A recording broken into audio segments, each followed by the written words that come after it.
XRP Army, let's go. Yes, we're out there. XRP and Ripple, news everywhere. I know, biggest question of the day, biggest question of the year, biggest question of the decade. Is the settlement coming? We're gonna go over that. Why is all the FUD going on out there? And what else did Ripple do today to secure their cross-border payment dominance? Next on OG Crypto and NFTs. Welcome everyone, my name is Troy, and with my partner and my producer Emi, we're gonna go over the latest news in digital assets today, NFT, and no Sam Bankman-Fried. We're done with that, fried. All right. Hit that subscribe button if you want to know the best news and the latest news. 5 minutes of crypto every single day. Let's jump into it. Yes, I've seen this. Ripple partner launches near instant cross-border payments with Visa. Guys, Deemoney. All right, Deemoney will offer Visa customers in Thailand near instant cross-border payments using the XRPL. We are excited about that, but we're excited almost every single day. If you're in the XRP Army, that we're seeing news out there every single day, slowly getting more and more adoption, slowly infiltrating the financial system. It doesn't matter if it's financial technology, if it's trade finance, derivatives market, CBDCs, it doesn't matter. We are infiltrating it. We're not just going over one single project, one single avenue. This is what I consider what Amazon did in the past. What they did to get the foothold into the internet, to make people comfortable, they had to start somewhere, and they felt that books was the way to go. So if I sold books on this brand new platform called the internet, which many people didn't believe in it, they thought it was gonna be the devil or a fad, it didn't matter, it was just a way. So slowly but surely, it took years before everyone started adopting Amazon book sales over the internet. Yes, did people FUD the internet? Absolutely. They said it was just some technology that wasn't going to take off. I remember so many people laughing at it. What is email? I can mail a letter. It's secure. Email's not secure. You know, I can listen to a baseball game, you know, with my transistor radio. I don't want to listen to it, you know, over the internet. Oh my God, that doesn't make sense.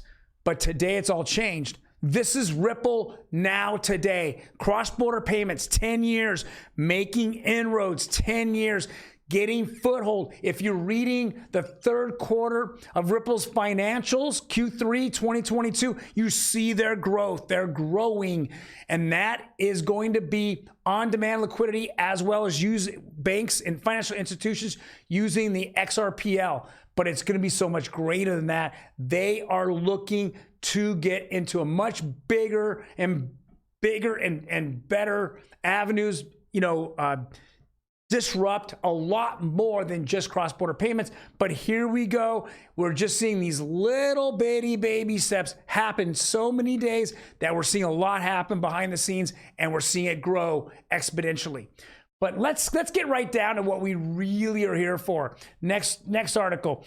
SEC attempts to seal crucial documents in XRP lawsuit with Ripple. Hey guys, we know right now that this is the fight in front of us right now. If the SEC, who said that these are not SEC guidelines that Bill Hemmon said on, I think it was March 18th, 2018, this isn't the guidelines, then the Judge Torres said, well, if they aren't the guidelines, they're just simply emails of his personal opinion. Well, this is a public, these can go public. Well, the SEC is going, whoa, hold on. I don't want it to go public. Why don't you want it to go public? Well, we know that Brad Garlinghouse and Steve Aldretti, they came out and said once they saw these a month ago, once they saw those emails, they said it's a lot worse than expected. So with that being said, a lot of speculation out there is that it shows complete fraud. Now, if I want to speculate myself, what do I think they show? Yes, SEC fraud, internal fraud over there.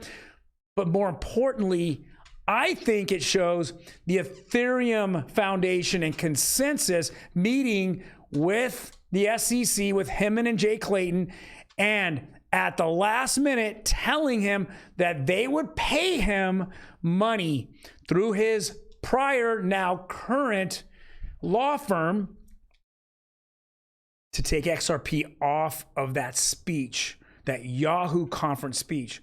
That's my opinion. And if that's a fact, this is game breaking. This is ground shaking news. I think we're seeing twofold in these emails. I know I have not seen those emails. I'm only speculating, but I'm speculating that the reason why Vitalik said last week that Ripple isn't decentralized, Ripple is centralized, stupid statement. For a guy who tried to get a job at Ripple, 11 years ago, 10 years ago, for him to say that, he knows exactly who Ripple and XRP are.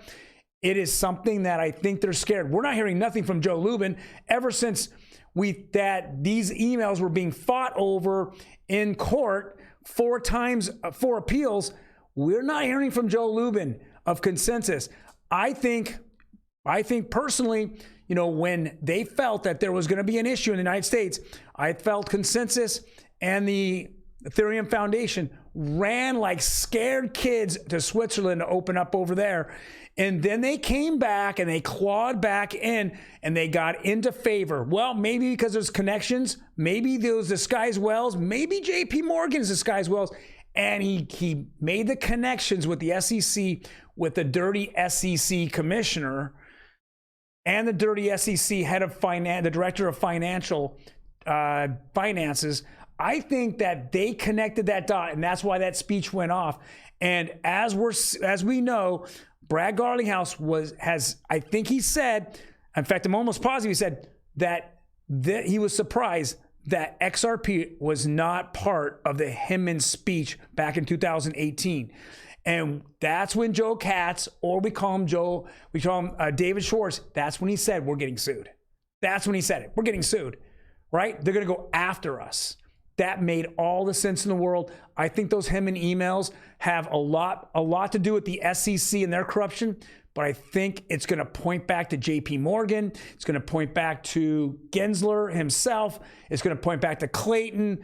The money that was given, the $15 million that was given to Emi, while he was in term at the SEC. I think there's a lot of unraveling that might happen here, and that's why I think the SEC is going to do all they can. Now, we know that it's been said already that if Ripple loses the initial lawsuit here with Judge Torres, then they're going to go to a court case to go over a second part of it. It's the first. It's not giving fair notice. That SEC didn't give Ripple fair notice or XRP fair notice. They'd been around for 7 years before this happened. They had met with the SEC, the CFTC, the Department of Justice, and many departments in the government, and they were never once told they were security. In fact, they were told the opposite. So they had met. They want to have a jury trial where all this comes out in a jury trial. If they lose the first stage of this of the lawsuit here. So we're going to see what happens. The judge has said on many occasions, this is not privileged SEC. They made it a point. It's Bill Emi's personal opinion. Guys, personal opinion. Why is the SEC going to all these lengths? Okay. Next, what did we see yesterday? Well, as the Emi emails are going crazy right now of what's going to happen, speculation on the street is that if those Emi emails are released to the public, damn, that's going to be friggin' crazy. So if the SEC thinks that these emails are going to release, they're going to immediately go right over and try to negotiate with Ripple about ending the lawsuit in a settlement. So we saw yesterday, and this was reported by multiple people on Twitter, that a tweet, that actually 3 tweets that Brad Garlinghouse did back in March 9th of 2021 when he went after YouTube about a bunch of fake accounts impersonating Ripple verified accounts. And it ended up as a 3-part tweet. Let's go at the very bottom of the last tweet. It says, while specific settlement terms are confidential here, it's clear to all that without accountability and action, trust erodes in the industry at a crucial time when governments around the world are looking closely at crypto. Guys, he liked these tweets. Is he giving us some kind of warning, or is he giving us a kind of heads up? I don't know. This is crazy to me to think about, but who goes back to a tweet that he made 18 months ago and likes his tweet? He didn't retweet it. He just liked it. Guys, XRP Army is, they will absolutely find out what's happening one way or the next. They are the kings of recon, and this is exactly what we're seeing here. Brad, tell us what's going on, man. Or maybe you can. It's confidential at the moment. You know, we're excited. But then again, our hearts have been broken over and over in the last 2 years. But we all gain hope. We all keep hope, guys. All right, let's get to the NFT part. Let's get up to Solana. How you doing, Emi? I'm good. I have no camera. Camera action. Uh-oh. Hey, did you order deodorant? Yep. Damn it. All right. So you know that one of the coins that I really dislike is Solana. Yes. And the reason why I kind of liked it, I kind of did have a disdain for Solana, is that the more and more that I've been involved with Solana and seeing Solana, I'm finding out that more and more VCs have been involved. And it just confirmed when we saw Sam Bankman-Fried and FTX, ton of it. It was their #1 holding besides their scam coin, FTT, and some other scam coin they put together. Had a ton of Solana. Guess who else had Solana? Who? Mr. Irrelevant. I'm sorry. Mr. Wonderful has a ton of Solana. So many VCs have Solana. Interesting. So tell us what's happening here. So apparently DeGods and Ute are leaving their blockchain, but these collections are not on the blue chip roundup. So I don't really pay attention to them. So what happens is these are the #1 and #2 Solana projects. Okay. Both leaving. Now, if you're out there, this is what I've said. My personal opinion, any influencer out there that is telling you how good Solana still is and you have an opportunity here, they are being either paid or they're being given some tokens or some kind of compensation. There is no way that anybody out there should be telling how great Solana is. I've been saying this over and over and over. Solana last year lied about their circulating supply. Solana lied about their, last year, they did it this year. They also lied about their total supply. Okay, they lied about those things. They took advantage of retail. Do you ever know how many times the Solana went down? I mean, went like zeroed? Oh. How many? Half a dozen times.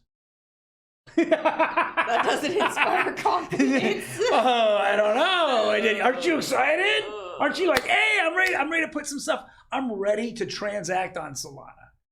Guys, now, as we just went over XRP, they're on what's called a mainnet. Yes. Mainnet is their mainnet, right? That's why Solana's still on a testnet. How is a VC-backed token that you heard nothing about as it pumped all the way to 250, 260. From pennies to 250, 260, all the way back down to, was it $12 a day? 13 maybe? 250 to 13. From pennies to 13 to 50 in literally 24 months. I think somebody made some money. Yeah, it's pretty suspect when you know certain people are just so happen to be selling right at the top. Yeah. Interesting, isn't it? Interesting. So as we don't include, Solana NFT projects in here because they're just not as popular, and they're not. This is not the Bored Ape Yacht Club. Let's be very frank. Yeah. It's not. Yeah.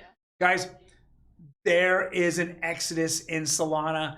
I see it all day long. This is not a chain that I would. I do. I own Solana NFTs, absolutely. Right? Am I selling them? No, I'm not. Solana is going to be around. That's on the marketplace anyways. So Solana is just a token that's being used as currency to transact. And that's why people say, that, I'm on Solana chain. Yeah, that's the currency used to transact. But really, SolC is a marketplace. Magic Eden's another marketplace where the actual NFTs are on. I'm just done with Solana. Guys, I wouldn't, in my opinion, I'm not buying any more Solana. I'm not dealing with Solana. There's nothing more. The only people out there that are pumping Solana, as I feel, are either owning Solana assets or Solana has some kind of compensation plan. Well, guys, thank you very much for joining us today. I know it's been a kind of a crazy day, but if you're in the XRP army and you lasted this long, hey guys, throw the X up. Let's get it out there. Come on, do it right. There we go. All right, guys, you take care. We'll see you tomorrow. Bye.